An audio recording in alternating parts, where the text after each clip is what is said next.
We're almost there. Ladies and gents, boys and girls, welcome back to it. It's another edition of the Triple T, the Tasty Teardown Tuesdays, where we have a talk with a local or international vape celebrity superstar.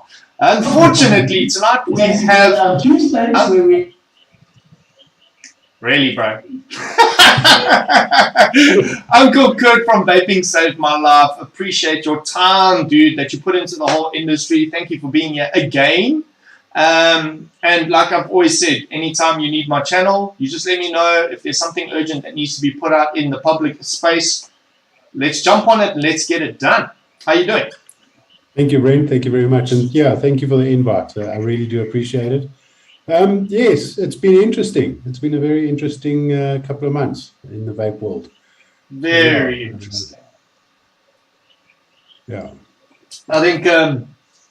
I'll start off with what you've been doing with the last 2 years, lockdown and stuff like that. I think last we spoke, you had just come back from the UK where you were a member of the Nicotine something or other. No, I was in the UK in 2019 where it was the E6 Summit. Yeah. I think the last time we spoke... it's been another one since then. This is your third time, yeah. Yeah, it was the end of last year, and I think we were just talking about the survey, the tax survey that we were doing. Which is now coming to an actual point. Yeah, which was very beneficial because it allowed us to provide some kind of details as to what people's attitude would be towards tax in South Africa. Yeah. And there was no real surprises there, but it's nice to have some kind of data behind it that we could present, which we had put into our submission to Treasury on the 7th of February. So, yeah, thank you everybody that took it. It was greatly appreciated. Obviously, we like to see as many numbers as possible. So we ended up around about 2,400. Unfortunately, there was some duplications and the odd shenanigans that were going in there, which we had to obviously get rid of. Because it was clear. I need to shout out to her quickly. Just Shabir Juice up first in Facebook land. Well, YouTube, Facebook, yes. Shabir Juice up made it first again. He's kind of always first. Swepo, you know, is number one in YouTube land. Well done, guys, for getting out before everyone. Navesh Maharaj, hello, sir. Long time haven't spoken to you, dude. Gareth Franklin says, evening all. Charles van Rensburg is here as well. Mark Kramer, Mr. Hayesworks is in the house as well. Greg Rapport is in the house as well. Charlene View, Nick Mitchley, and Leanne Hun. Hello, Lee. Martin Wood. And Steam Pugs is in the house. Steam Pugs is actually our guest next week. On the 3rd. I don't know what next week is. 1 week from today. So, yeah, you said shenanigans in the testimonials. Yes, it's not uncommon. Were we buggering around? No, you get people that want to like spoil the broth. So the names they put inside there, the email addresses, and dickhead@gmail.com. Yeah, Yeah, we get it sometimes. Answer the things. So. We, as I said, we've done a survey which we're going to do towards the middle to end of this year, the normal VSML vapor survey, which is incredibly valuable to give us insights around a lot of aspects, and it helps us to draw up a response as to what vapors are doing, because we strongly feel that in all of this nonsense and noise that we get around vaping, they never, ever interact with the actual vapors. They always interact with the scientists and the politicians. And the scientists of their choosing. Yes. And they never actually speak to consumers. And that's what the intention, or that's the real purpose around Vaping Saved My Life, is to represent vaping consumers, people that have used vapes to quit smoking, as well as to reduce the harm from nicotine, or not nicotine, the harm from tobacco, and have a safe alternative in. So basically, the people nicotine. that it's actually affecting. Actually helping, and then people that it could help.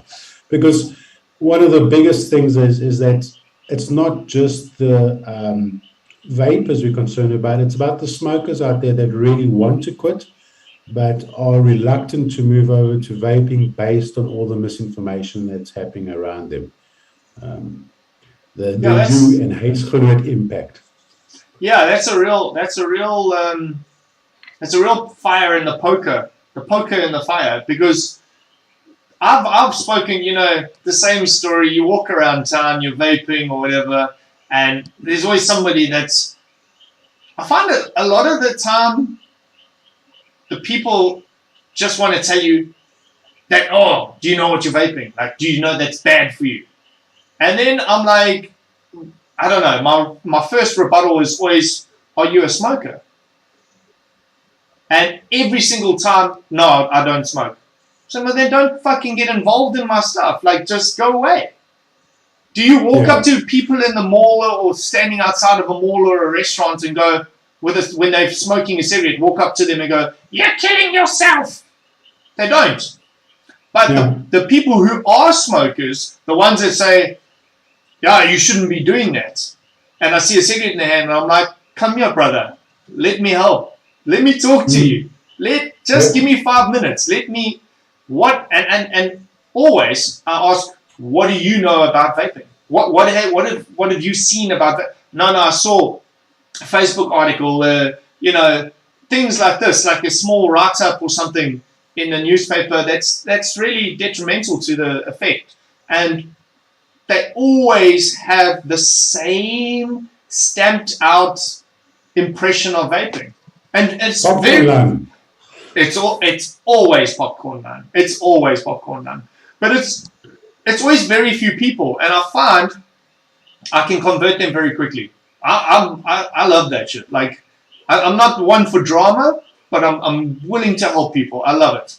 And just by them asking me that question, do I know what I'm doing, is easy enough to answer with, do you know what you're doing? Tell me what you think I'm doing and how I'm harming myself, and then I will tell you actually how you're harming yourself, and then let's see who's harming ourselves less. And like a lot of times, I'll give them a business card or something, just like, listen, dude, just give me a call. I don't really have like a vape shop. I just keep some juices for the international market, but I'll put you in touch with the right guys with the right device. And that's vaping. I see we've got a lot of people putting comments here. The comments are flying off the handle already. Thank you, Julian, for putting up Vipassa's website as well. Uncle Kurt put in his own vaping petition, Vaping Saved My Life petition at app. So that's something that you can do. Julian, if you can also copy the link into the comments. Gregor Paul says, he's saying hello to somebody. Shara Millen Brown, hello. Millen. Daytime Frank's in the house. What's up? Master Juice Mixer. I was interviewed by a doctor for a podcast, and she didn't want me to talk about vaping.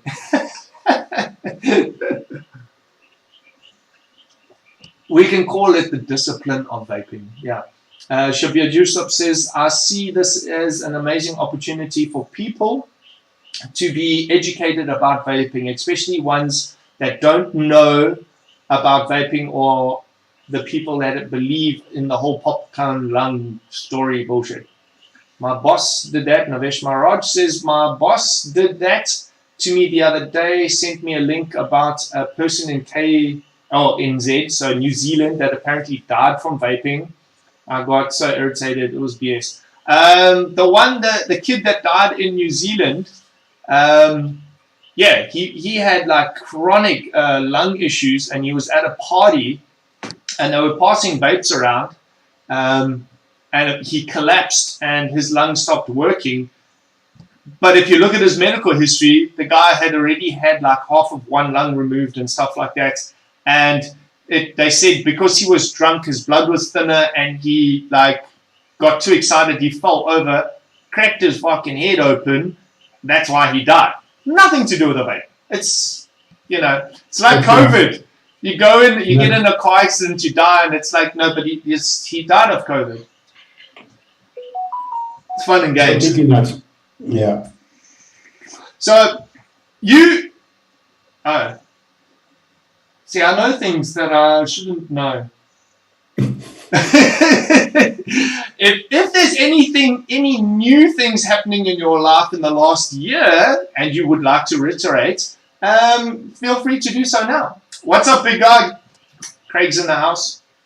Yeah, there's a couple of things. One I can't quite announce yet. Okay. I'm hoping I'll be able to announce next week. It's been confirmed. It just hasn't been released yet for public consumption. It's very exciting. I was quite shocked, but yeah, it's. I think it's something that's going to be good for the South African vaping community, yeah, we're going to try maximize our exposure on that. Another big thing is that I've been approved or selected as one of 20 in the world for a scholarship in tobacco harm reduction.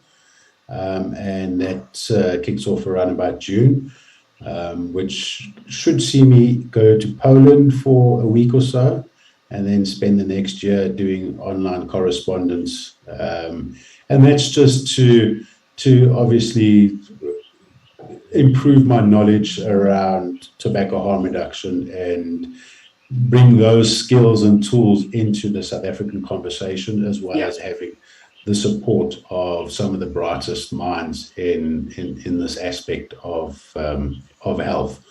So yeah, I'm thrilled that happened. So yeah, 2022 is going to be a really rough one for me, but we have to do it. We've got to do it. Yeah, I think that's amazing. First of all, that a South African was selected out of the whole world to represent vaping at that sort of level. But I think it's proactive that they are providing you with the sort of education for you to actually express what we already know you represent. You know, kind of like those, what was those things in America where like everyone got up and went to the front of the court and said their little bit about vaping, and then people that were like referencing medical stuff, and then you kind of go like, but who are you? Like, you're just a Joe off the street. Now you're going to have the education to back your enthusiasm for vape advocacy. So I think that's pretty cool. I'm going to try and keep the comments going here because you and I, we chat often and we know each other's stories. But I want to answer people.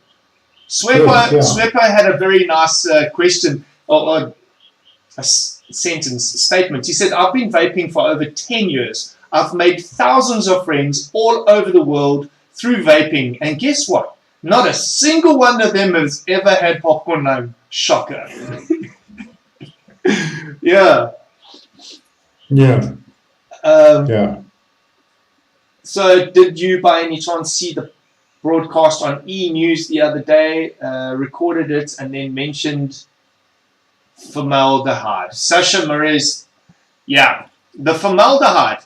The formaldehyde that's like 800 times more prevalent in cigarettes. Yes, that one. Yeah.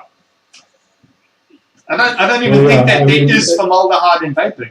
I'm not sure, but... Well, yes, there is. And it's based on a study that was conducted in 2016. I can't quite remember the university that did it, but it was at a university in the United States. It's more than likely the San Francisco University where the infamous Professor Glantz is, but I stand under correction. And basically what they did is that they removed all the safety settings of a device, and they superheated those coils and burnt the cotton, and then they measured the formaldehyde from that. And fortunately for us, we have a great gentleman, Professor Konstantinos Vosselinos, and he recreated the experiment without jipping the hardware and used normal procedures as per what the user would use. Yeah. And replicated that study under real world conditions. That's what they call it, a real world condition, and then measured the formaldehyde from that, and it was negligible. Released that study, peer reviewed that study, and it was published. And that just happens to be one of the studies that we submitted to the Treasury because they included formaldehyde as one of the risk factors in there. Can you just expand on the word negligible as far as something like testing goes? If an outcome is negligible, it shows traces but absolutely has no impact.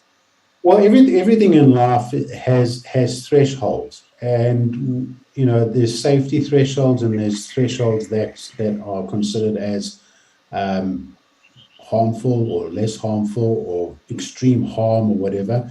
And the levels that they were reporting, they were under the safe threshold. So if it was a product that was produced from, let's say, a pharmaceutical company or a regulated food thing, and it presented those figures, it would be considered as safe. And in some cases, when we see something slightly over a particular threshold, then they would say that it poses a moderate risk or slight risk. In that particular case, it was below the safe threshold, and therefore it was negligible. When the vape is used in the way it's intended. Yes. And that was the conclusion of that study, is that, yes, we can measure formaldehyde from any source, but the truth is when it's used in the appropriate manner and in a way that the consumer would use it, they were measuring these things at over 5 volts, 6 volts. No. On a dry coil, on a dry wick. I suppose you would definitely get the same result if you set a big takeaway place's hamburger. If you set that on fire and extracted that fume, and you would find trace elements of formaldehyde because those buns can't last that long, bro. It's something dangerous. The analogy that I used is it's basically, even if you take seatbelts are only tested up to a certain speed limit. Yes. And it's pointless to test a seatbelt at 300 k's an hour hitting a brick wall, because the seatbelt's going to be pointless and it's probably going to cause more harm. Than saving you. So it's very important that when we do these studies, or when we research or look at these studies or review these studies, we try to identify, are they using real world scenarios, and almost always are they comparing it to smoking. So the majority of these studies that we see, for a perfect example is the popcorn lung one, where they don't compare it to cigarettes.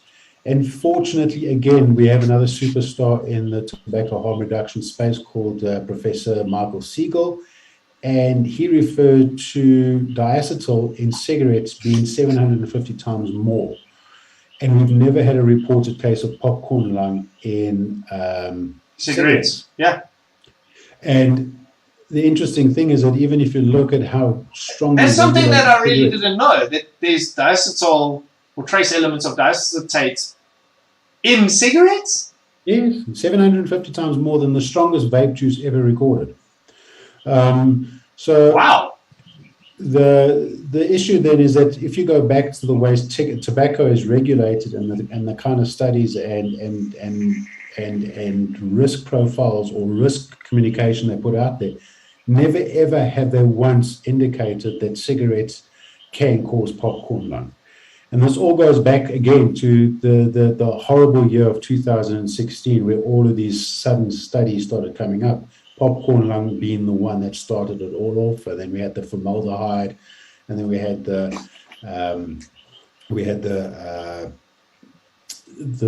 secondhand vape, and so forth. So yes, once again, real world studies and tested or compared to smoking. I have to If put the my study doesn't do glasses on. I that, can't then fucking read. Well, I can't read full stop, but I can't see to read as well. So I was thinking of that as you were talking about it. It's like when you said using it as a real world scenario, like a Ferrari would never be able to be sold if it was in the hands of a parliamentarian, you know, because it can do 300 kilometers an hour. But that's not what it's made for. You've got to adhere to the laws, what we don't have yet, and I hope we get something, because this is something that's going to affect us all. The Das is a friend of ours from India. He says that vaping was banned in India due to the fact that the profit of the tobacco manufacturers was going down. So yes, because totally believe that. Indian government is actually a big shareholder in the Indian tobacco industry, a very big shareholder. And the scary thing is that India's health minister, I stand in correction, I think it was the health minister, received a World Health Organization award for his effort in banning vaping in India, which is just absolutely frightening. The World Health Organization provided the Indian minister an award for banning a safer alternative. It's just shocking. And you know, one of the things that really grates me is that all objectivity flies out the window when it comes to talking about vaping,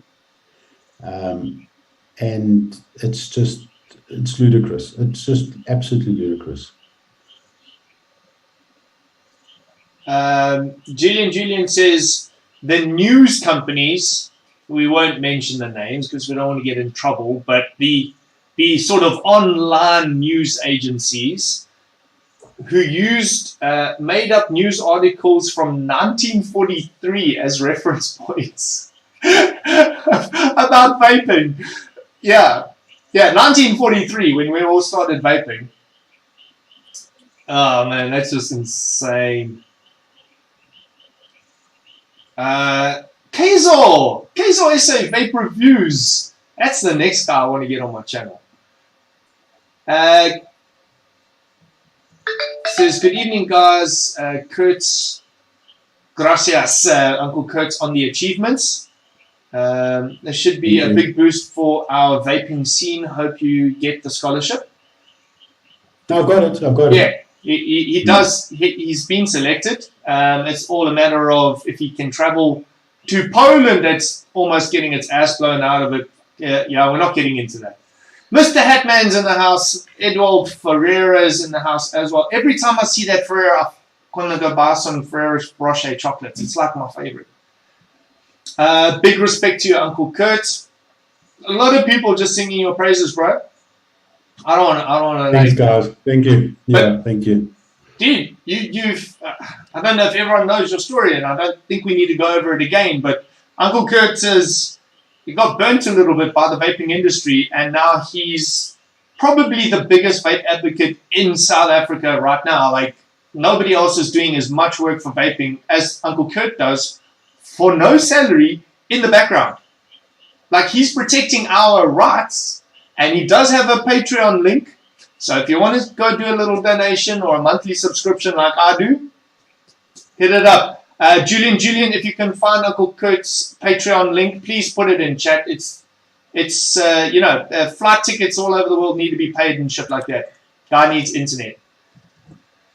Hello, people. Sitting behind this false claims will surely be the big tobacco companies because they do not want to lose money and they are funding these people using these false and incorrect tests. Yes, it's that, as well as governments that have shares in the businesses, and it even goes worse than tobacco companies. It goes into pharmaceutical companies where the government owns the pharmaceutical company that's providing cancer research. So there's a lot of funding that goes around for that. Like, it's huge, and I feel like vaping is kind of trying to pin the tail on the donkey, and we'll get there. We'll get there with everyone's help.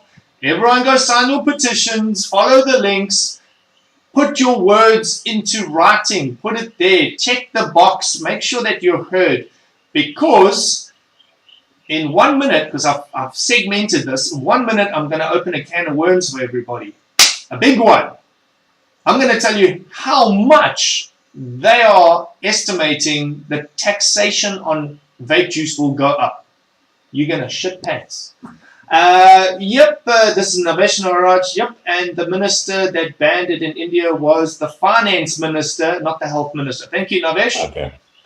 Thank you. Yeah, like what is the finance minister got to do with health topics? Like, it's fucking insane. And then they gave him an award, and the award probably came with a 50 million rupees as well. Yeah.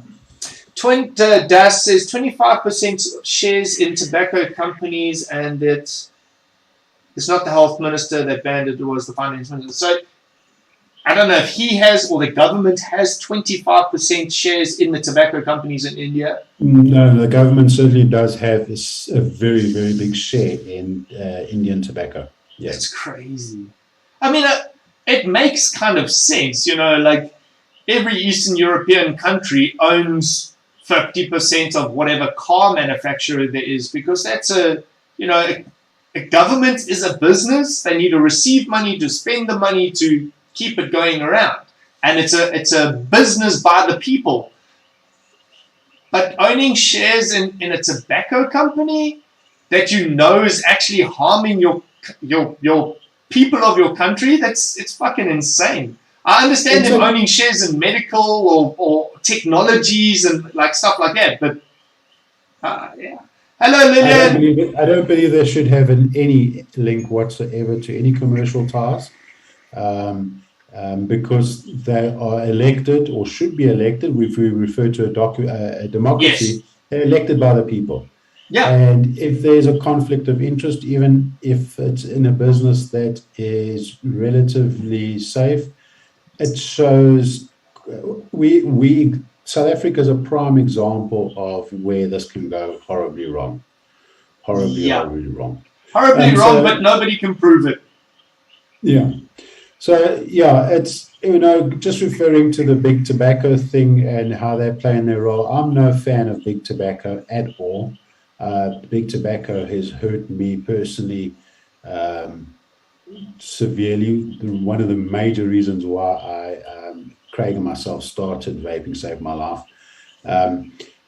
is because of the loss that we incurred from tobacco, personal loss. Yeah. But they're not the ones that are causing the rubbish around here. It's definitely around government, because remember, governments are addicted to tax. Yeah. And they get good money from tobacco, like solid. They can bet the bank on how much money they're going to get each year. And now each year that amount decreases, and they're going, hey guys, like, you used to give us 4 billion in tax, now you're only giving us 3, what the fuck? And then big tobacco turns around and goes, hey, vaping, we can't do anything. Yeah. We're losing market share. And government says, we'll help you out with that. We'll sort that out. We'll sort that out. We'll sort that out. If you think about South Africa, one of the most disturbing things is that South Africa has severe restrictions on smoking across the sway, from the sale right up to the consumption of it, and we have a tax rate on them, but we don't even monitor the prevalence of smoking in South Africa. The last time we did any kind of study in terms of how many people smoke was back in 2012. The last time we did any kind of study around tobacco and the youth was in 2011. How many people smoke tobacco, combustible tobacco in South Africa? Let's say in 2012, what was the number? According to the estimates at the moment, they say about 9 million. I would have it a guess that we are closer to 15 million, because it's just a trend that in lower middle income countries, smoking is much higher. Yeah. And if we take into consideration the illicit trade of cigarettes, which is by far the biggest market. In fact, South Africa is the only country in the world that has an illicit trade that's bigger than the regulated trade. So,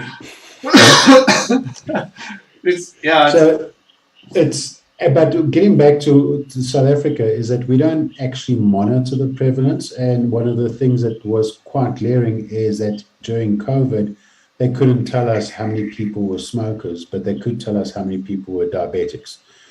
So they can't even tell us how many people were smokers that passed away or contracted COVID, but yet they would say that smoking is a risk factor and would create severe disease, which is understandable, but you need data to back it up. That's just the way things work. So we don't monitor smoking prevalence in South Africa. We don't offer a quit line, a toll-free quit line. We don't offer any counseling. Sorry? We don't have a quit line, but it's not toll-free.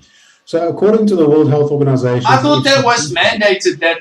I remember a packet of cigarettes if you'd like to give up smoking and the telephone... Oh, maybe I was in America. Yes. Yeah. We don't have that in South Africa.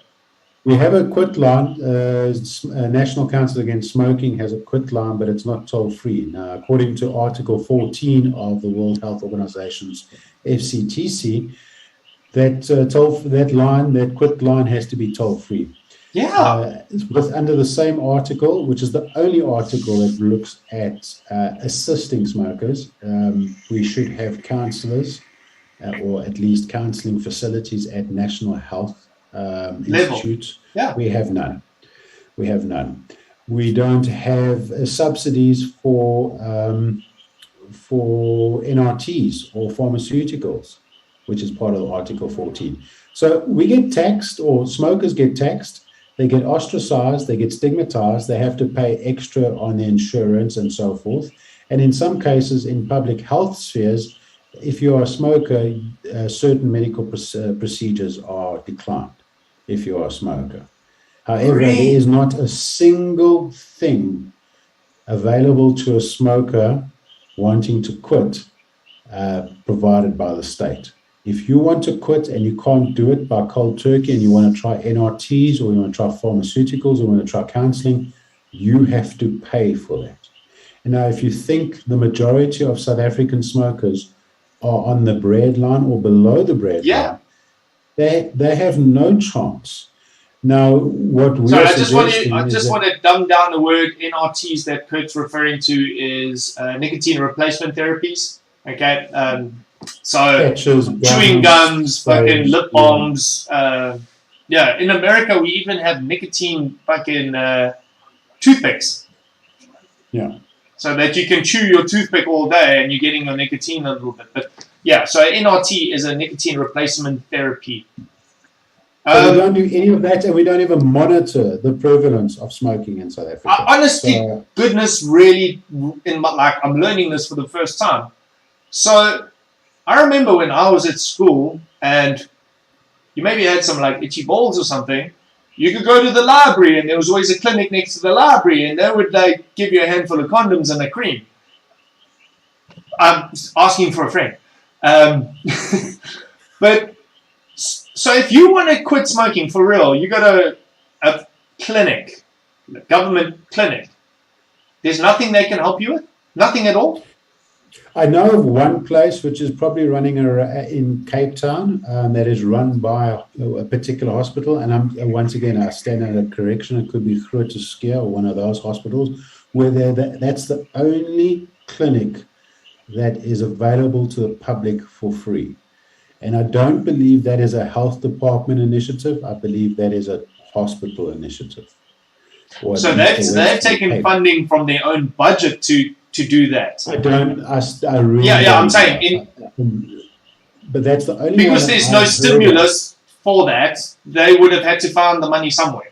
So if you can go to a clinic and get free birth control, free condoms, free every vaccination that there is, you can't get anything to help. You can get a psychologist for free. if you go to a government hospital and you messed up in a car accident, you can have a hip replacement for free. You got to wait in line, and it's horrible, and it's not nice to do it without medical aid. But well, I mean, the majority, that's what we're talking about. Yeah. Now, because the rest of us, we can afford different options to help us quit smoking. And now they want to bring in a taxation that makes this almost reachable thing to the entire nation way out of the picture. They will never be able to afford this. I won't even be able to afford this after I discuss what's going to happen. So South Africa provides at least 1 billion free condoms every single year. And yet our population is on the increase. It's of my opinion that we should, if it's not vaping, then we should be looking at things like snus or nicotine pouches, or a gum, to provide smokers. Vaping saved my life is not always just about vaping; it's about helping people.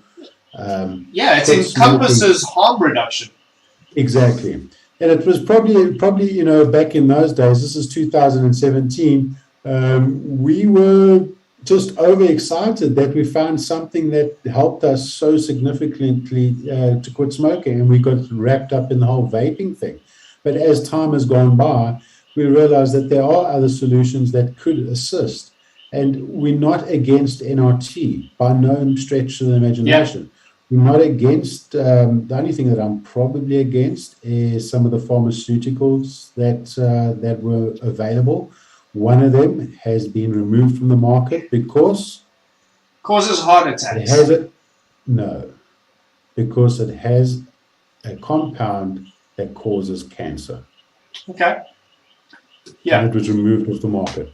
So, I mean, things like one of these little things there, if we go into a partnership like we did with the latex companies to create free condoms, why can't we create a tiny little vape device?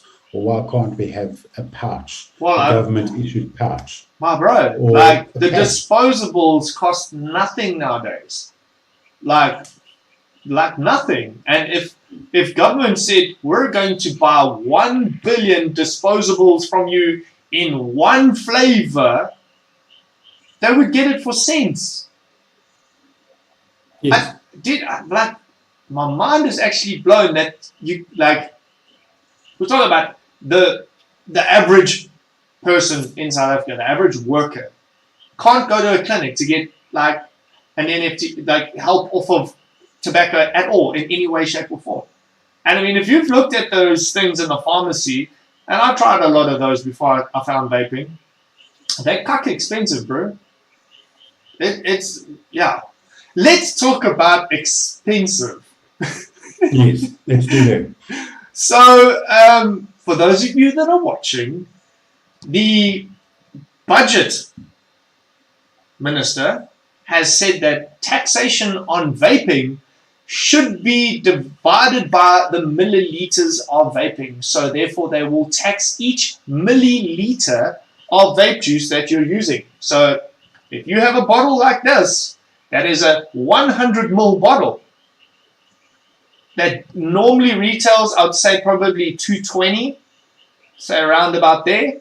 They're going to tax every single milliliter inside here. There's 100 of them in here by R2.90. That adds 290 Rand onto this bottle that you should buy for $2.20 plus 290 is 510 Rand. I go through 4 of these a month. That's 2,000 Rand. It's mental. But that's not all. Wait, if you buy now, batteries not included, separate, superhero costume sold separately. This thing here is going to be unreachable. You're going to have to finance this when you go to a vape shop.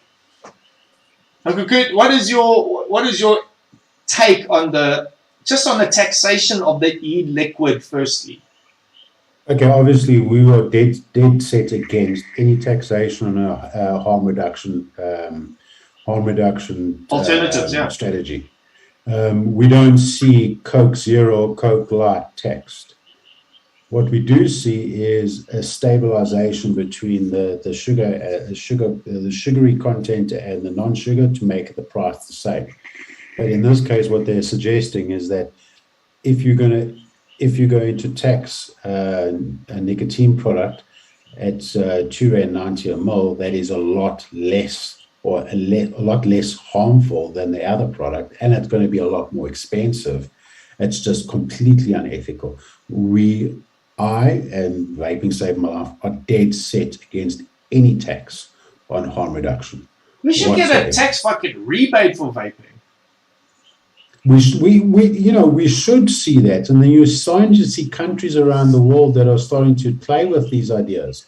Not only will they provide the product free, like in the UK, but they would also start encouraging people. So then we start seeing things like benefits for you to switch. But South Africa is a bit far away from that. But the point is that we should not be taxing harm reduction. The government should be looking at all the available science out there. There's no doubt that vaping is not harmless, but when it's compared to cigarettes, it's significantly less harmful, and It does prove to help people quit smoking. Unfortunately, the government thinks smoking and vaping is the same thing.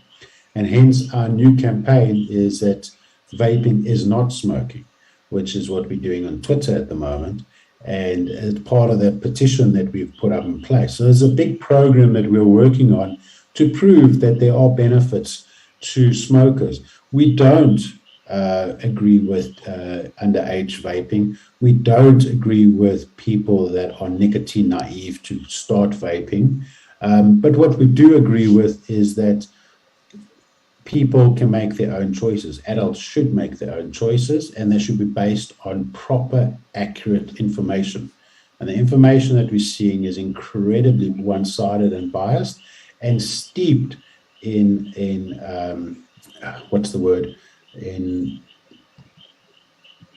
controversy and absolutely, pushing the bad news. I've submitted numerous open letters to a number of news organizations, and they come out and say, we're not interested. Unless you can tell us a bad story about vaping, we're not interested.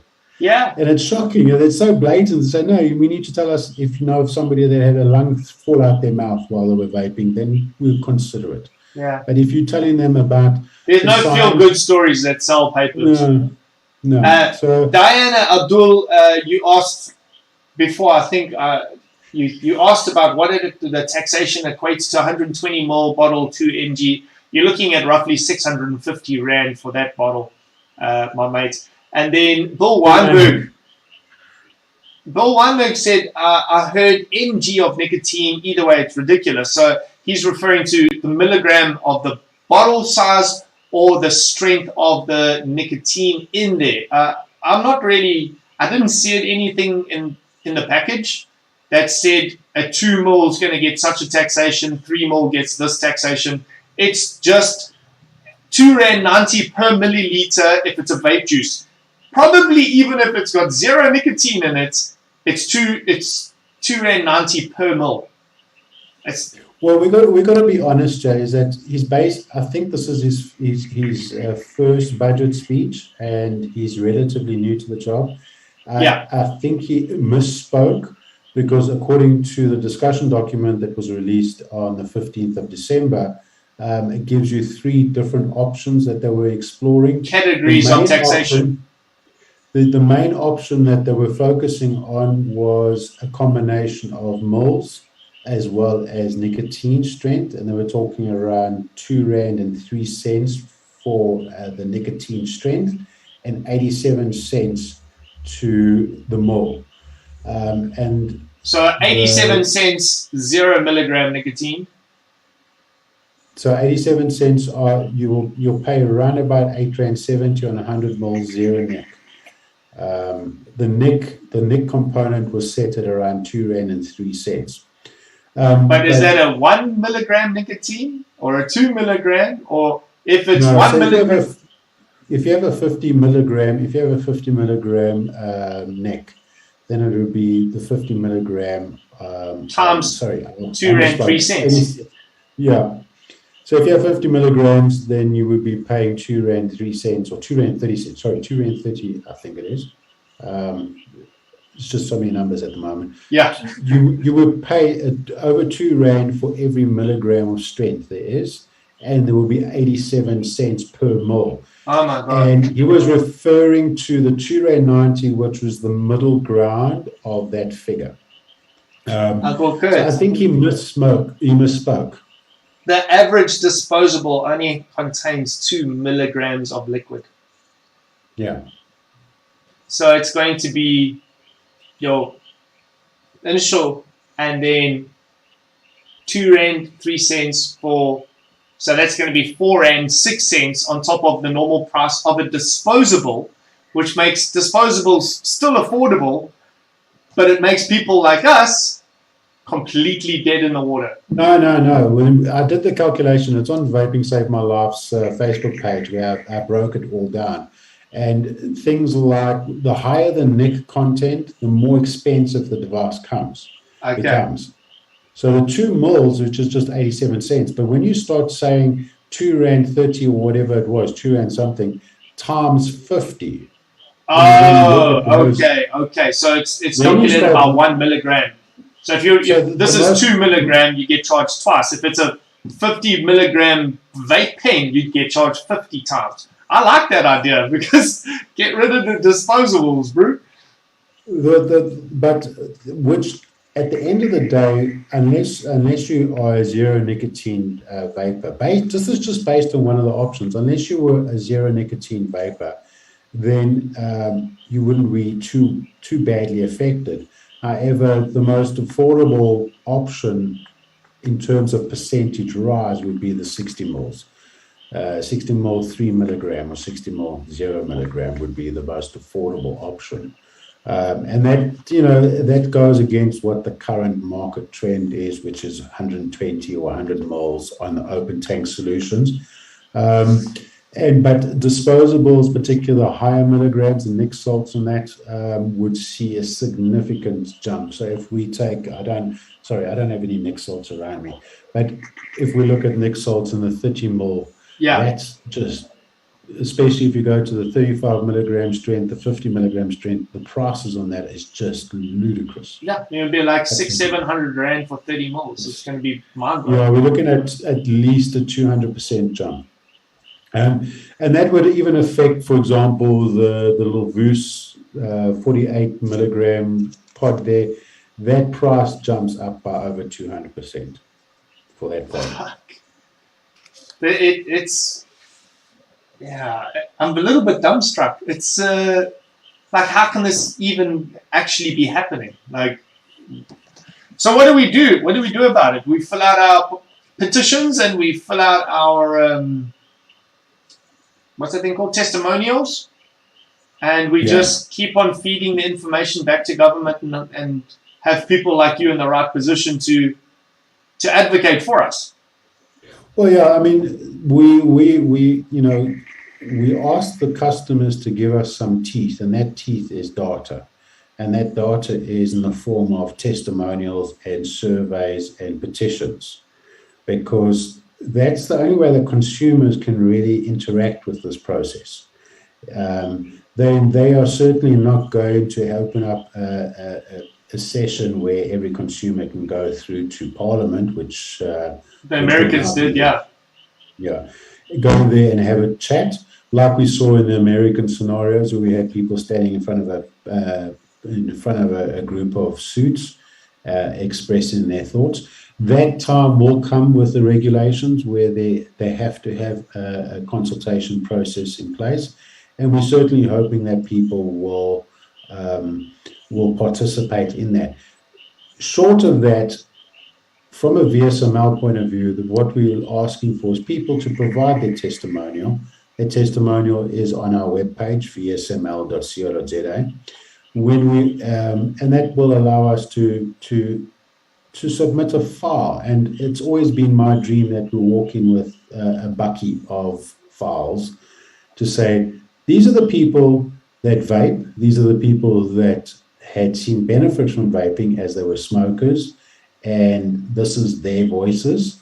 It's always been my dream, but we're quite short of that because currently we have maybe just over 500 testimonials. And considering that we have probably around 300,000 vapors in the country, I think we are a bit short. Is it estimated at 300,000? Around about 300,000. Out of 60 million? Yeah. And you want to tax that. And I think the Treasury is going to have a rude awakening when they start discussing with us. Because if they think that the cigarette illicit trade is a problem, I think that's where the government's flipping tax money went wrong. They were like, we have 9 million smokers and we get 1 billion tax from them. Well, we lost 1 billion tax. So the people who took that was the vapors. 300,000 divided by 1 billion. This is what you guys get hit with. It's insane. Bill Weinberg says we are, and I would imagine vaping is taking the weight off of the medical bills absorbed by the governments. And well, that's what the model in the UK and the United States has shown, is that we're looking at millions of life years being saved in the next 50 years. And that calculation or that modeling has been done by numerous universities that are pro harm reduction. Most famous would be the Oxford University, the University of City of London, and then we've got another university in the United States that had measured the life years saved from tobacco harm reduction. So, and that's where we're starting to see where the pressure could be coming from, because a cured patient is a non-profitable patient.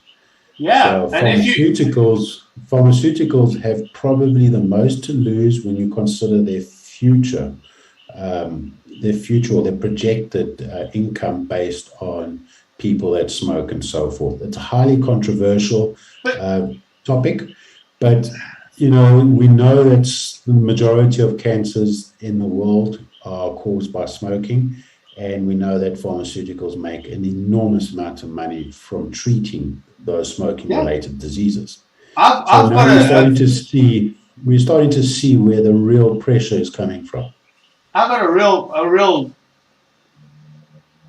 I want to say there's a word for looking at something very subjectively, but the government is like, yeah, it's cool. You can work for us for 50 years of your life, and we'll give you a pension as long as you die before the age of 50. And the fewer people that make it to, the less pensions they have to pay out. They save a bit of money there as well. You have to be quite a genius to work this out. I'm actually amazed that our government Freakonomics. Yeah. Freakonomics. Freakonomics, bro. I don't think I said hello to Birdman. Hello, how you doing, dude? Sorry, I missed that there.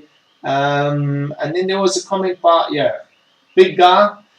He said, this is the problem with modern governments, is that they want to control every aspect of your life, and everyone is just following like sheep. How they do it is taxing you to death. Yeah, it's a true story. Taxation. And we've now seen this in other spheres around our everyday life, is control the messaging as well. So they also control what message can be sent. Sarah Muller says it's going to affect us all, including vape shops. And I'm sorry, but government must go find something else to worry about.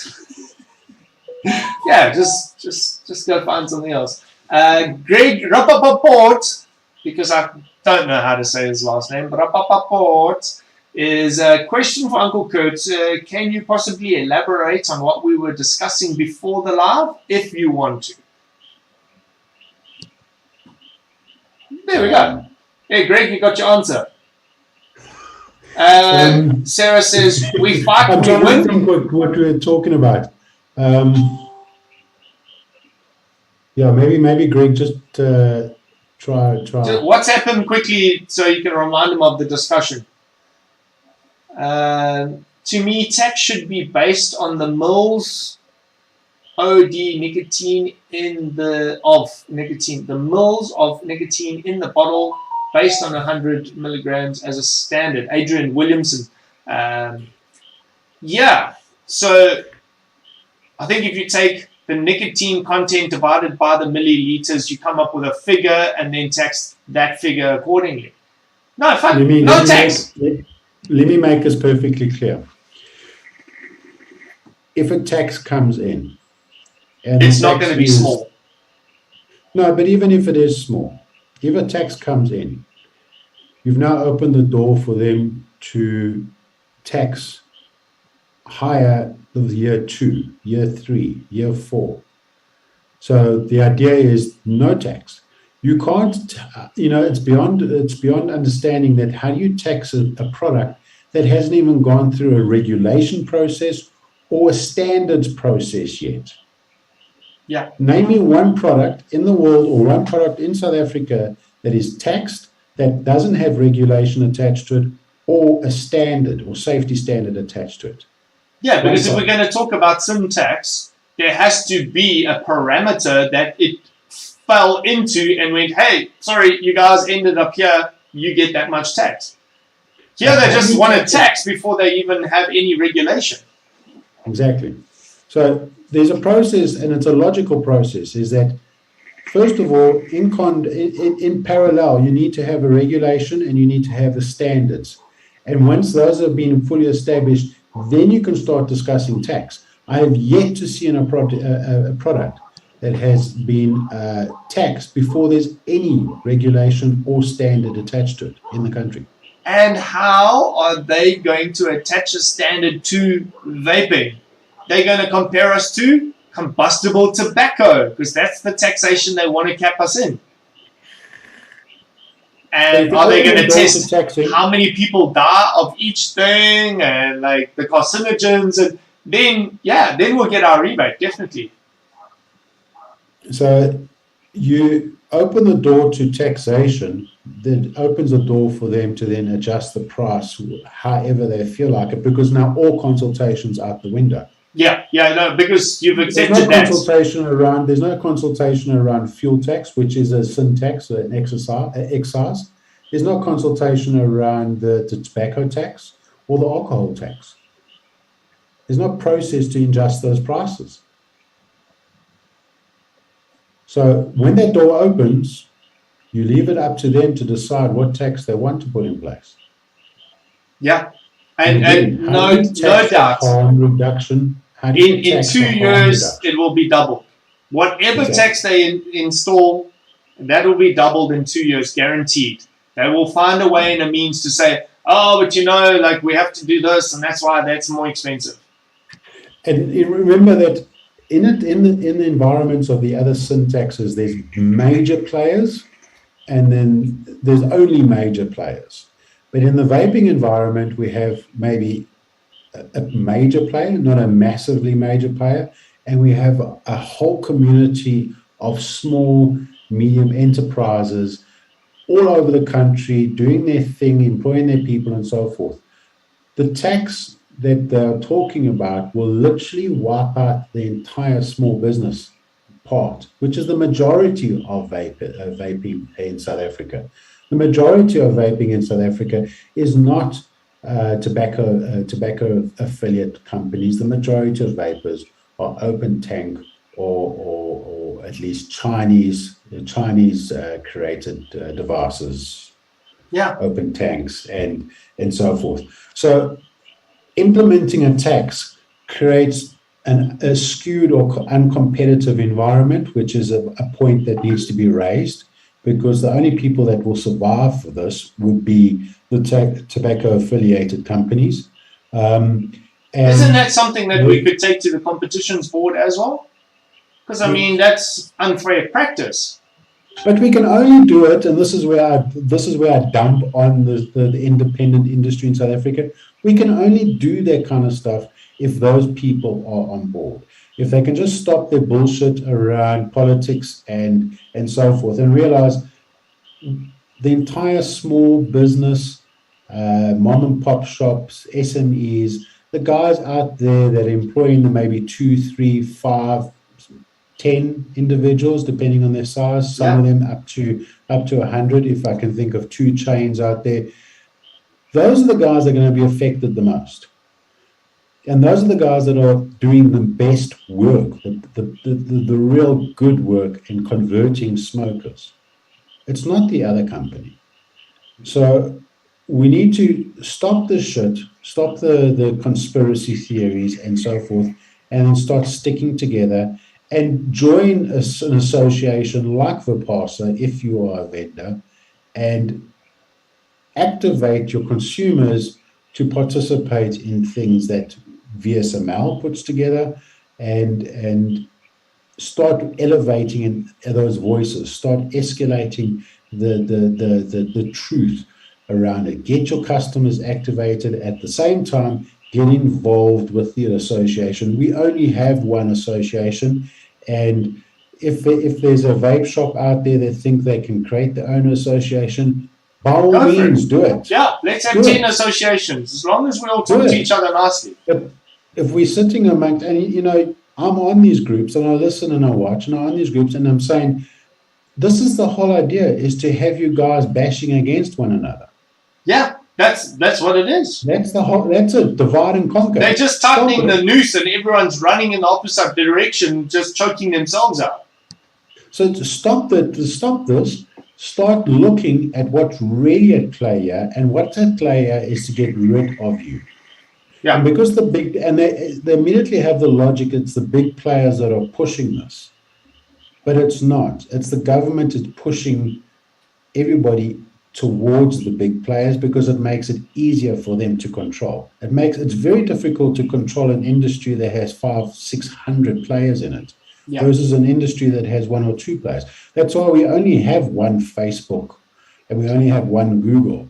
Yeah. But can you imagine it had 500-600 Facebooks and Googles, how difficult it would be to control and manage? Yeah. It's the same thing if you look at the alcohol industry. There's only 1 or 2 major players in South Africa. The rest of the small guys have disappeared. There's very few craft beer companies like there were 5-6 years ago. Just like you haven't been down to Cape Town, have you?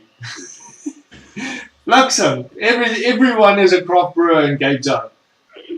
I'm just glad that they stopped tying their hair on the top like that, the men. That was Ben Benecker says, I wouldn't be able to afford vaping anymore, and my only choice would be going back to smoking.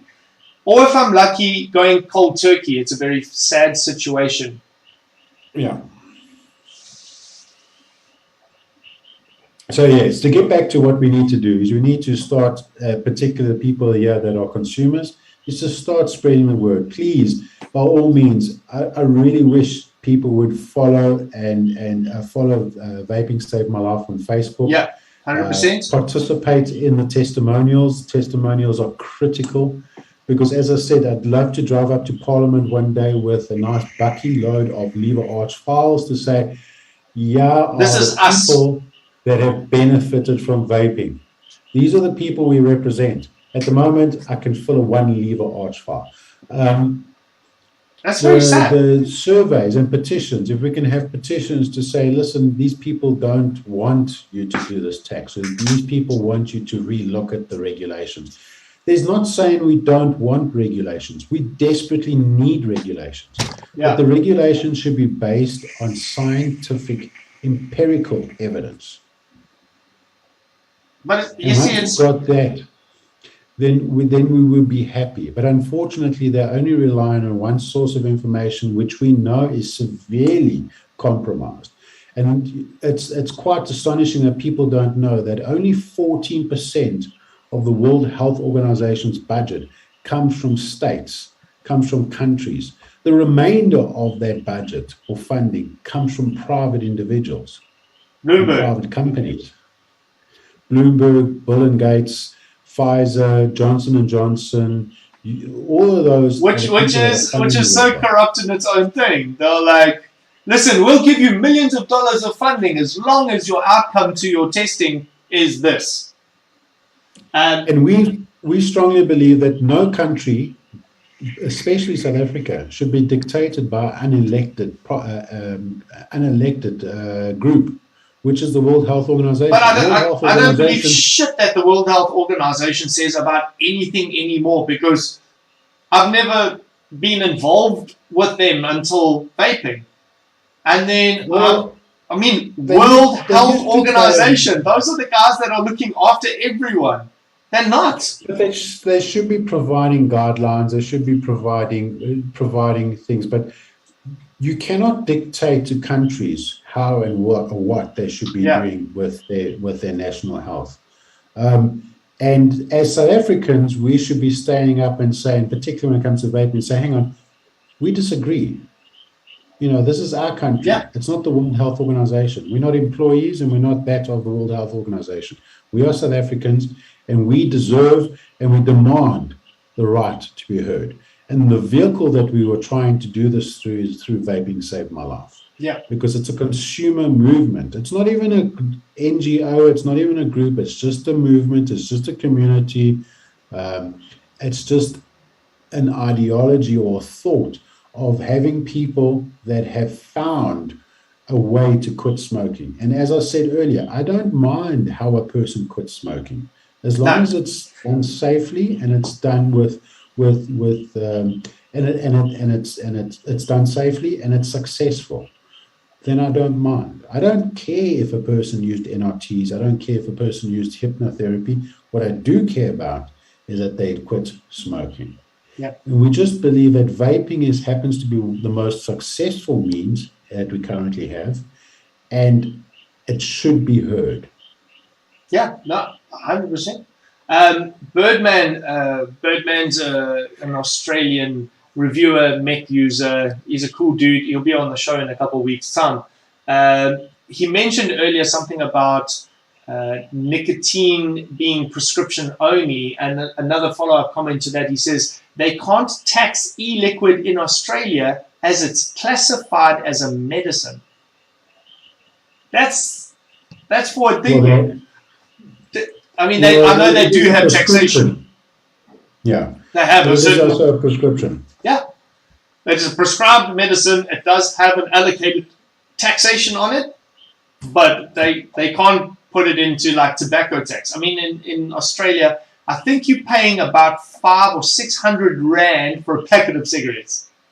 Like, I don't know if I'm wrong, like $50, $60 Australian for a packet of cigarettes is 500-600 rand. It's ridiculous. Bruce Shardland, this comment came up a long time ago. I've kind of held it here. The bottom line is there must be no doors open to allow for taxation to start, as it will never end. It will never end. It will just increase. So, Bruce, you can't shut that door. You can't shut that door. The door's open. You can't shut it.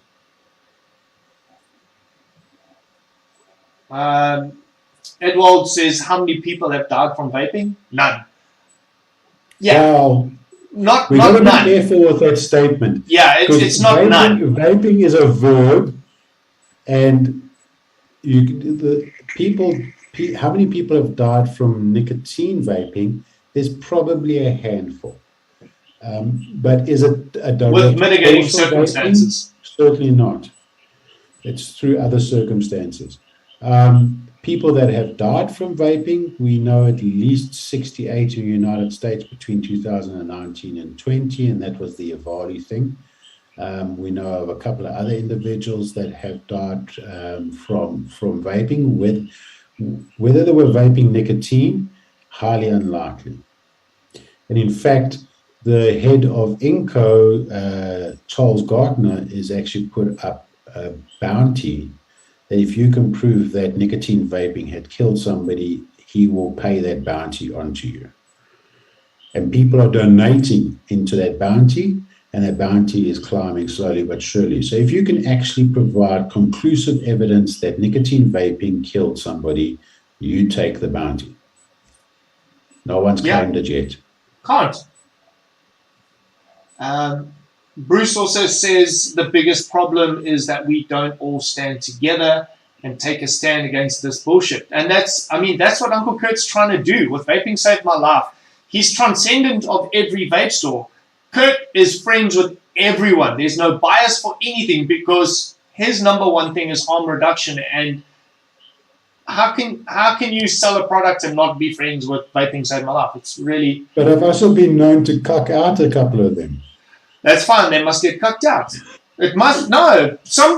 Dude, if you're taking on advocacy in the role that you have, you can also take on a bit of flipping regulation steps, you know. No school kids in the vape store. Like, if you're in the school uniform, fuck off. Send them out. Card everyone that comes through, you know. Like, dude, if I saw a vapor blowing a big cloud in the mall or something, I'd knock them out. I would talk to them. Manuel Jose Ferreras, Preterios, De Constantella, De Fritz. In my stores, feed at least 14 months. So there is already a threat with my staff. I don't know. Yeah. He's feeding 14 mouths, so yes, it is. Oh, okay. Yeah, it is. And those are just 14 people you pay, dude. It's how many people how many kids go to school on that money? How many old age people are fed every night because of that? Like, who turns the heater on, you know? Birdman says we all have to become politically active to create change in policy. Yeah. Okay. Uncle Craig's got a big one here. Yes, us.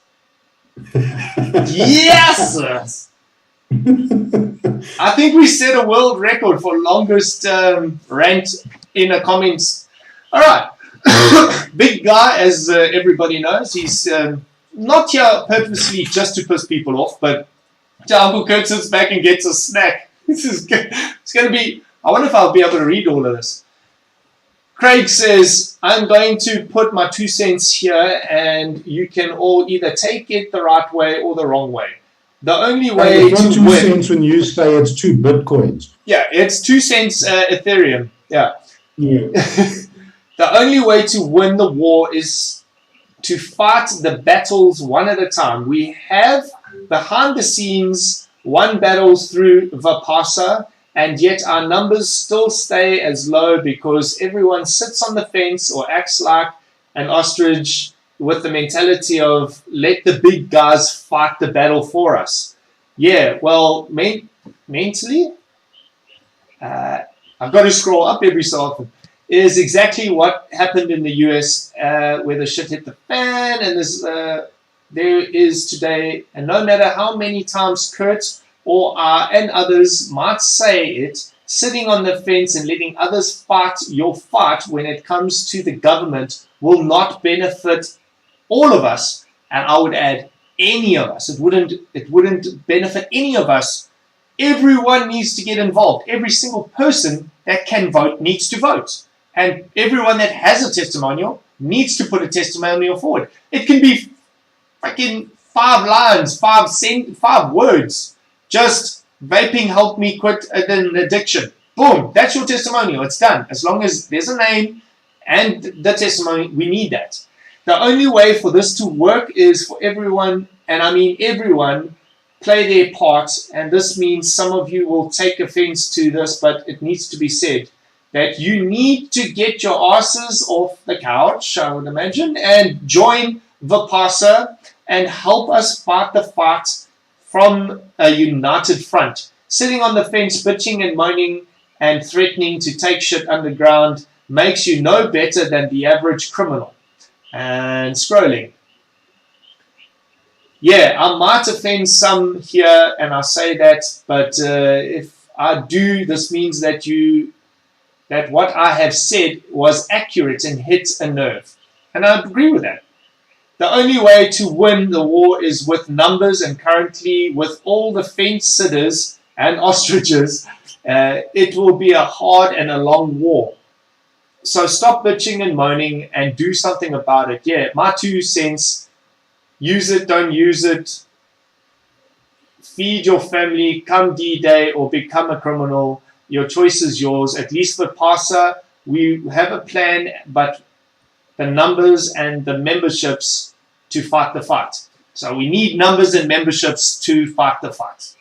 And 100%. See, I can see almost a tear running off of his face as he wrote all of that. Craig, 100% hit it on the head, bro. It's everyone. It's a contribution. If it's $5 or 2 minutes to do a testimonial, it helps. If you vaping, if you put something to your mouth, I don't care if it's a twist, it's a disposable, it's a flippin' anything. If it takes a battery and gives you nicotine or no nicotine, you owe it. You owe it to yourself to do that. Because there's you owe it to the vaping thing. Because remember, the whole idea around this is that we've got, let's say, as per government stats, 9 million smokers in the country. Yeah. Every year we have 42,000 deaths, smoking-related deaths, based on, we don't have the stats, but that's the figure that's been provided. I would honestly believe that it would be far greater than that, but 42,000 deaths a year. So in the COVID years, we are looking around about 84,000 plus people that have died from smoking. And if we look at it from a global perspective, it's 8 million people die a year from smoking. So it's not just about protecting the current vapors. It's about giving that opportunity to smokers to save their life. And providing that testimonial and interacting with the posts and signing the petitions and doing the surveys maybe takes 5 minutes at most on these things. That's a 5 minutes that sit in the loo, for goodness sake, and type it out. Dude, I did my testimonial on the toilet. Sit in the, I created the form on the loo. So it's the thinking throne. So no, if you just 5 minutes, and then don't just stop there. You, as you know, one of the most beautiful things about vaping is that the sense of camaraderie and community.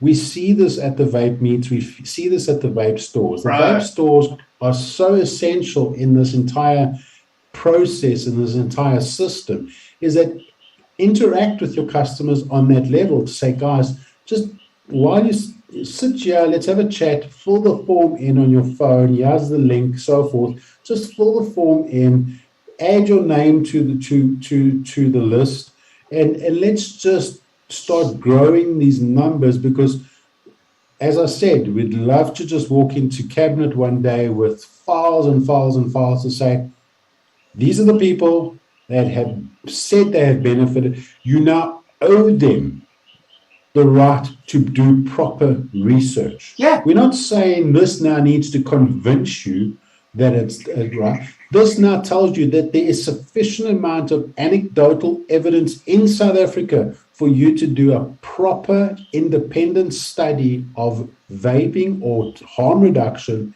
in South Africa. A lot of people don't understand this, but I come from I was married into a family of doctors, and we saw this exact same problem with HIV and AIDS, where the government said, we don't believe in this ARVs and we don't believe in these other, and we lost 350,000 people because the government just did not believe. Yeah. And they were forced through the Constitutional Court to provide ARVs. Yeah. So we know that this is probably going to go down that route. And the only way those people survive, or their concord was approved or was won, was through evidence. And evidence starts off with people on the other side of the screen and your friends and the people that you interact with, other vapors, just adding their voice. So we get these numbers and we get this groundswell to go back to government and say, you owe it to these individuals to do proper research. No, for sure. Proper independent research. And I'm pretty sure convince them. If we were able to say to government, we will do whatever test you need to do, as long as you promise to look at it, we could fund that. We could get that funded in South Africa. Like, we could use, if they would take tests, results of tests that have been done all over the world into account. It could prove it so easily, but Yeah, we're not all in charge here. But at literally 5 minutes, when we say, please just help us with the survey or help us with this petition or help it, testimonials are critical in this. Just 5 minutes. Yeah, Birdman came back to us from Australia. A pack, now their packet of cigarettes is actually 25, not 20, and it's $50 for 25 cigarettes. That's 512 rand or something like that. What's the cheapest packet of cigarettes in South Africa at the moment? I don't know. $30. R6.80 for 20. No ways. Bro, I wouldn't smoke that shit if you paid me. That's like grass cuttings rolled up with cow shit or something. The cheapest illicit cigarettes that was sold was found through Yusuf Abranji was R6.80 for a pack of 20s. Yes. Yeah, I think the government needs to spend a bit of time just trying to get rid of the fake cigarettes. That would benefit them a lot already. Well, to give you an idea, the cheapest, or what they call the MCT on a packet of cigarettes, is 21 Rand 60 prior to this budget speech. It's just gone up by 1 Rand and 1 Rand and 40 cents. I think it is 1 Rand something. But the cheapest MCT as of up until yesterday, or until when the budget speech was, 21 Rand 60. And out of every 4 cigarettes, 3 out of 4 cigarettes sold in South Africa is an illicit cigarette. Fuck. So dude, they've got enough work to do just preventing that from happening. They don't have to mess with us for like 10 years. The government is losing 20 billion Rand on just excise taxes on cigarettes alone. Do you honestly think they're going to be able to recover that 20 billion Rand from vaping tax? They'll never. Bro, they 1 million, I don't know, 10 million, but not those are the arguments that we have to have with government when they invite us to the table. And they only get to the table when you have a loud enough voice. And the loud enough voice, we need people to start shouting. Swepo's in the UK, and he says if people outside of South Africa can do their testimonials, then there's no excuse for people in South Africa not to do their bit and fight for their rights. It takes 2 minutes, and I know Swepo's done it. Yes. From 2 different email addresses, but he did it twice because we can. Quibus, I have a very rigorous auditing thing. So if I see it, I don't take. I know Julian. I don't know Julian just every now and again gets himself excited and he sends another testimonial, and I'll send him a WhatsApp and say, "Dude, I've already got yours. You want me to change the picture?" Yeah. Quibus said Craig's write-up was a bit long to read. We should have got him on the show. I should have probably just said to him, come on, but I didn't see it until later. Bring some class into the show, eh, Craig? A little bit, yeah. What's another beard between beards? I mean, these forms should be required for waffle entries. Bill Weinberg, dude, you're a legend. Because I was thinking that exact same thing when Kurt was saying at the vape meets it should. Because everyone's there, the camaraderie is strong, it's thick, we're all mates before the raffle. And as soon as prizes are won, everyone disappears and the shop becomes a skeleton. So yeah, if you want to get into Uncle Kurt, let's do that. I'll sponsor whatever you want. No, it's there. Is that legal though? What? I don't like the idea of pay to play. Yeah, I really don't. yeah. Because it can be construed as you buying. You're buying it. Yeah, I just thought of it straight away. I don't. But however, if there is a meet and greet, if there is some kind of an event, those Joburg vape meets those guys are happening. They're popping off all over. I was there this last weekend. It was slightly smaller than the previous one, but All those guys have done it. But the same thing applies that when you're in the shop and you're having some kind of event or something like that. I mean, if I think of there's an event that's happening in Middleburg in March, I believe. Yeah, I'm actually going to go to that one. If there's somewhere that they, on entry, please do a testimonial, or if they are interacting with, even in the day-to-day shops, we know those customers. I know these people know their customers. I know that they form these relationships. It's what makes vaping so beautiful, is that you start forming a relationship with these customers. And you can say, guy, I know where you come from. I know what you've done.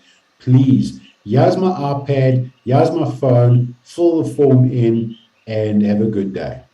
Yeah. Because it's not only helping the shop, because the shop needs your assistance on that, it's helping you because now you are adding your voice, but it's also helping the person that's outside there that really wants to quit, but is so scared because of all the bullshit that they've been fed around it. So that 5 minutes can literally save a life. Yeah.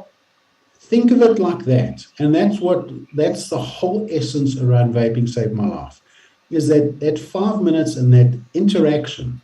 And you mentioned I have a patron. I never communicate their patron because it's about a community, making sure that no smoker is left behind, that they have the correct information, the accurate information for them to make the decision to move it. And but we need you, and you need to feed children, and I think it's fair enough to say that. And I know you don't advocate for the Patreon page, but I do. I always tell people, just go join this Patreon and carry on. I appreciate it. I appreciate it, but I never want to be seen as somebody that's just chasing it for that. I want to be seen as somebody that's fighting for the smoker out there, because the sad truth is both my parents lost their battle to smoking. Yeah. Both of them. My father died the day before my planned wedding.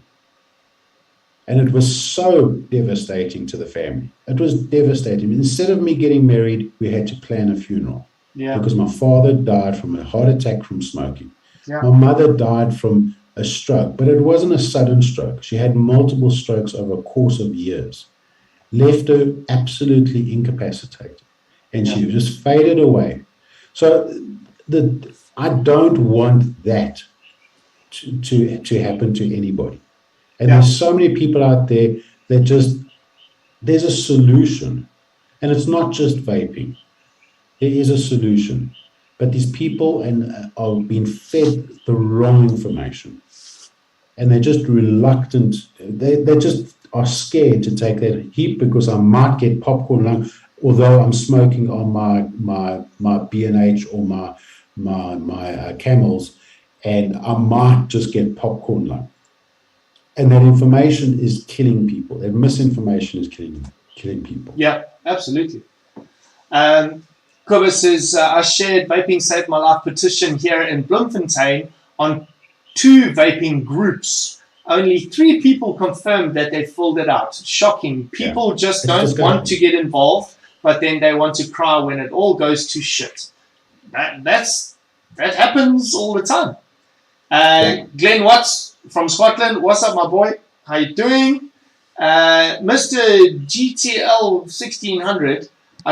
I don't tell anyone to start vaping, but if you want to quit smoking, tell all you now to try vaping with nicotine or without. Thank you, Mr. GT. That's nice of you. Edward says, vape meets are awesome. Open my eyes to how well the community gets along. Yeah. Until you win a raffle 2 times in a row, then everyone hates you. Trust me. I know. Kurt, great idea. We'll chat to Christelle to implementing that in a Middleburg Expo. There we go. Yeah. The Middleburg Expo, I think I'm going to be there for it because I need to go up to Pretoria to get my kids' passports renewed. Because they're foreigners. And then from there, we're going to Louis Trichardt, to a friend of ours, B&B, for a weekend.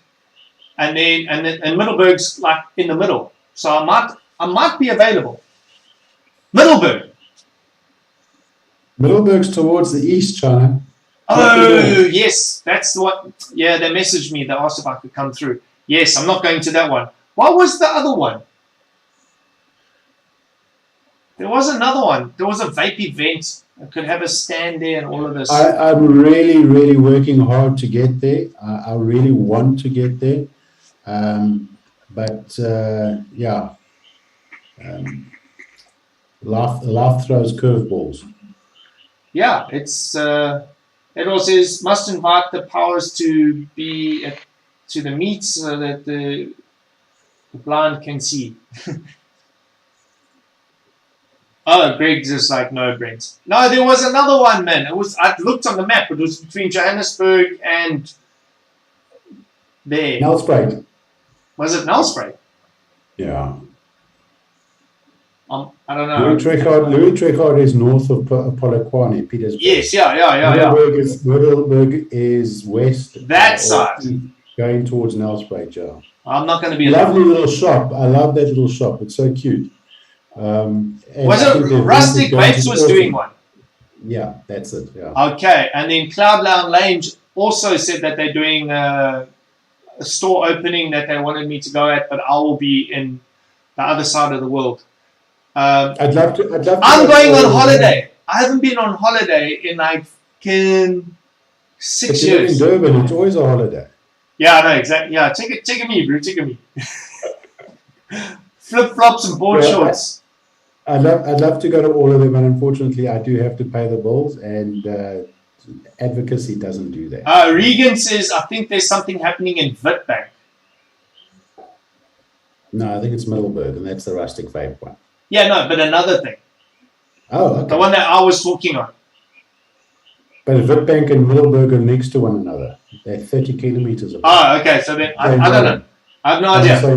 I'm going on holiday. I'm not going to care. I go that. I know that road backwards because it goes towards the Kruger Park. So I know that road backwards.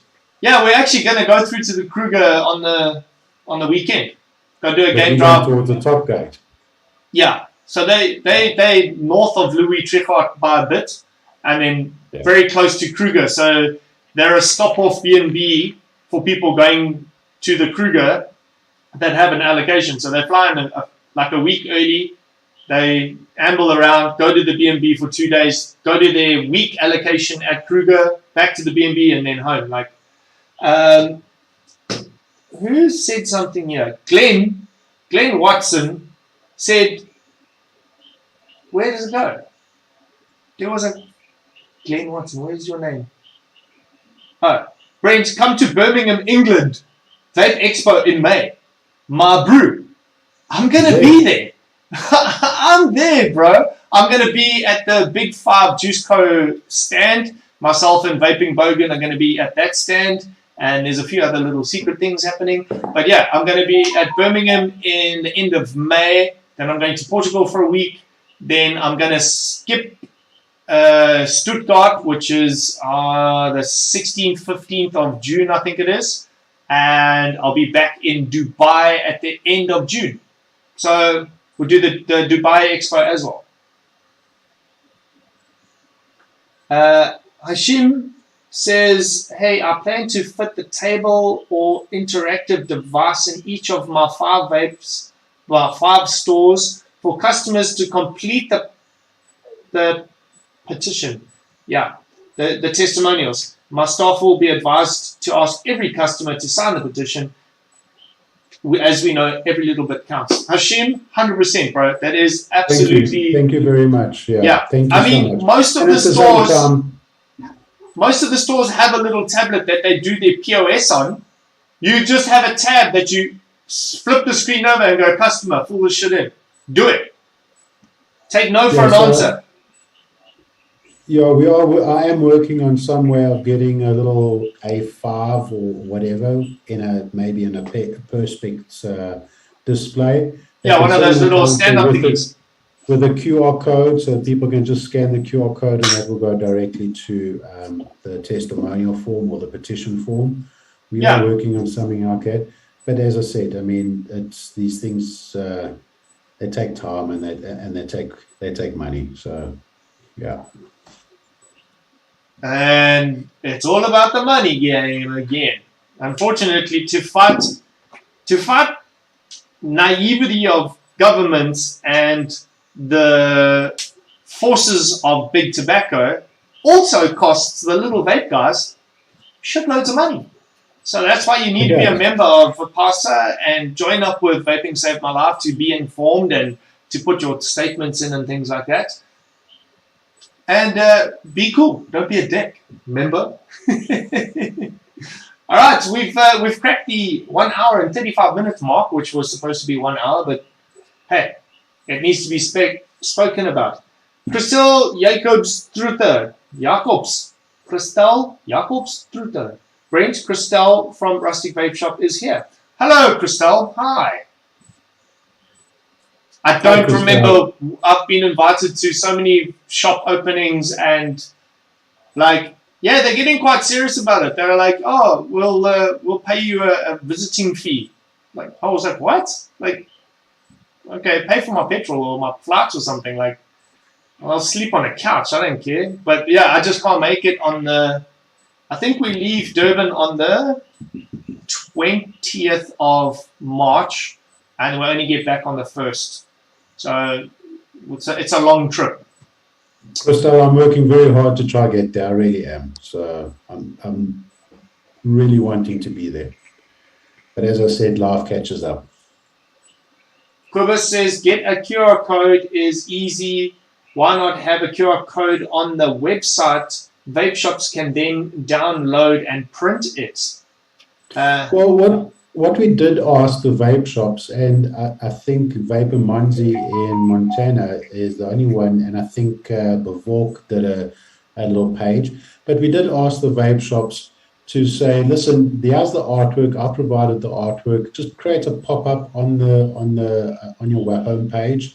So when the person goes into your home page to look at products and so forth, a pop-up comes up, and then they just click on it and it goes straight to the petition. So, why didn't you ask me?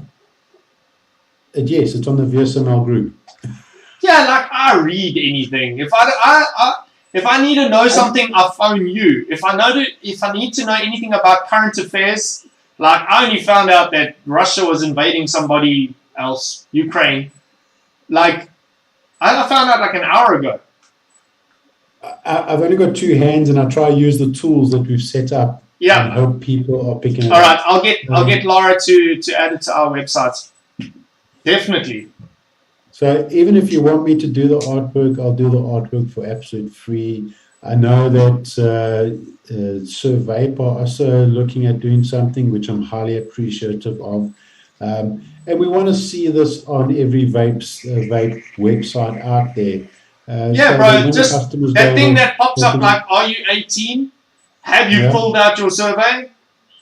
No, if are you 18, you don't touch that. That must stay there. Click yes. When that disappears, then another pop-up comes up after 15 seconds or whatever. You can set it up on Shopify and that. Okay. To say, sign the testimonial, and you just have to click on it, and it goes directly onto another page where they can just fill in their name and their details. And once we get that petition out the way, then we'll ask people to do the same thing with a testimonial, because we don't want the shop to now be bombarded with Vaping Saved My Life. We don't want to be intrusive. We're just asking, we need platforms, because platforms like Facebook and Twitter and that prevent us from boosting these things. Yeah. You know, it's actually quite ironic is that at least once a week, I get a notification from Facebook and to say, you have X amount of ad credits available. Would you like to create an ad on your page? Well, yeah, let me do it. And I've done it. And they said, no, it's vaping. Sorry. My free vaping, my free ad space is almost at 900 Rand. I don't know how it's generated, but I remember it being like $80 or $90 free ad space. And now it's up to like 900 Rands worth of free advertising, and can't use it. Can't use it. So, you know, these platforms are preventing us from getting the word out. So that's why some of the vape groups that are on Facebook have been very kind to us and allow us to share our content on there.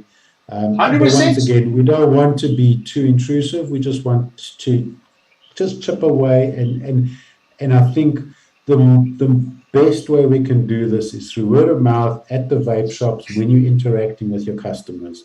And if we can get that done, I'm sure it will make a difference. But if we don't do it, we'll never know. So. Okay, Quibus says, speak with Morena from Viking Vapes in Bloemfontein over the weekend and asked to get it on their site. So he said, I will speak to Morena. Craig says, we can make the stands obey a robot. Oh, yeah, we can make the acrylic stands for you. That's cool. And then Craig says, send me the QR code.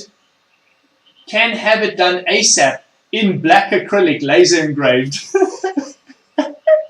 on a set of panels. So when you meet, so you like vaping and so you talk to them, oh, you're a vapor as well. Scan this right here. Fucking do it now. on one of those Pulse ARs that I want to buy one day. Is just on a for sure. Scan this. It's actually not a bad idea, dude. Just like getting a cap or a T-shirt out that says that can be done. I'd love to get a cap out. You put it on the back. You know those follow me here. Yeah. We'll brand some clothing just for you. Bruce says, brilliant chat, guys. Now we must all just band together, strengthen numbers, and do what we said and not back down. 100%, bro. 100%. Uncle Kurt, if you've got on Vaping Save My Life Facebook page, is there somewhere where we can copy the text that you would like us to use on the pop-up? Or I'll ask Lauren. I sent it on the group. I'll send it out again tomorrow morning. I've even included, there's a free pop-up tool for Shopify. I know the majority of the vape shops out there use Shopify. Yeah. It's a free pop-up tool. Use it, don't use it. I don't have Shopify. So I'm hoping that someone will come back and say, listen, it's not a great tool, rather use this tool. The idea was to provide a tool that is actually free and just have a pop-up on there. And who knows, if you might find that particular method of communicating with your customers successfully, maybe it's a way that it opens up an avenue for you to do some kind of other marketing on your Facebook. Yeah, I mean, website. In the retail space, we call that an opportunity. So anytime you can open dialogue with somebody, let them express their feelings, and then you turn that towards a sale,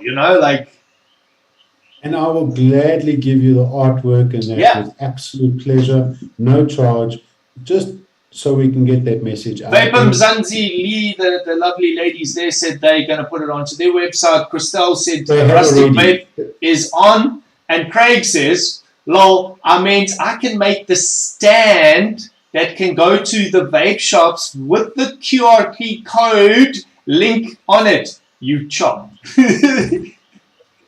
Craig, it's a great idea, but what happens if I want to pull the piece of paper out and put something else in there? Different QR code. No. So, yes. No. But yeah, there's a lot of things that, if I had a whiteboard there, it would be full. But there's a lot I use Evernote. There's a lot of things that we want to put in place and so forth. But as I said, there are limitations, and we do try get.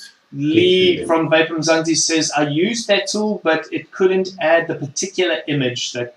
Okay. So, but anyway, there are these things. Shopify is full of all of that cut. It's so easy to find, and most of that stuff's for free. And if anybody comes back and says, listen, the dimensions of our artwork is slightly wrong, please just come back to us. We will redo it and send it out.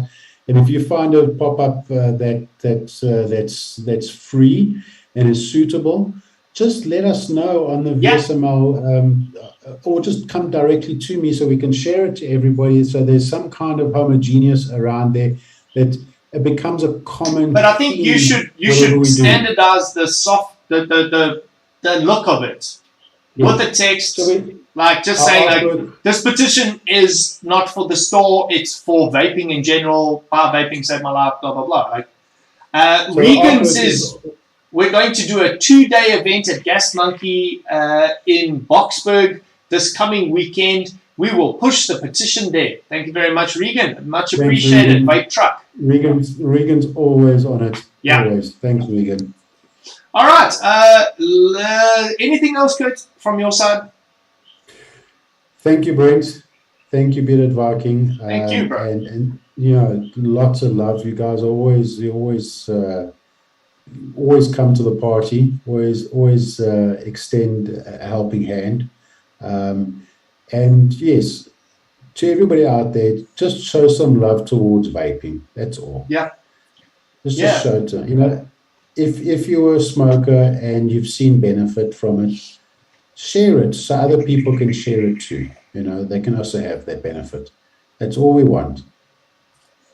There's lives to save. All right. And Glenn Watts, yes. This is Uncle Kurt's favorite device. He said he'd love it. Except the light thingy. It's a torch. It's so fucking stupid, but it vapes really good. It's like a really good RTA, except for the lights. Yeah, so ladies and gents, that's it.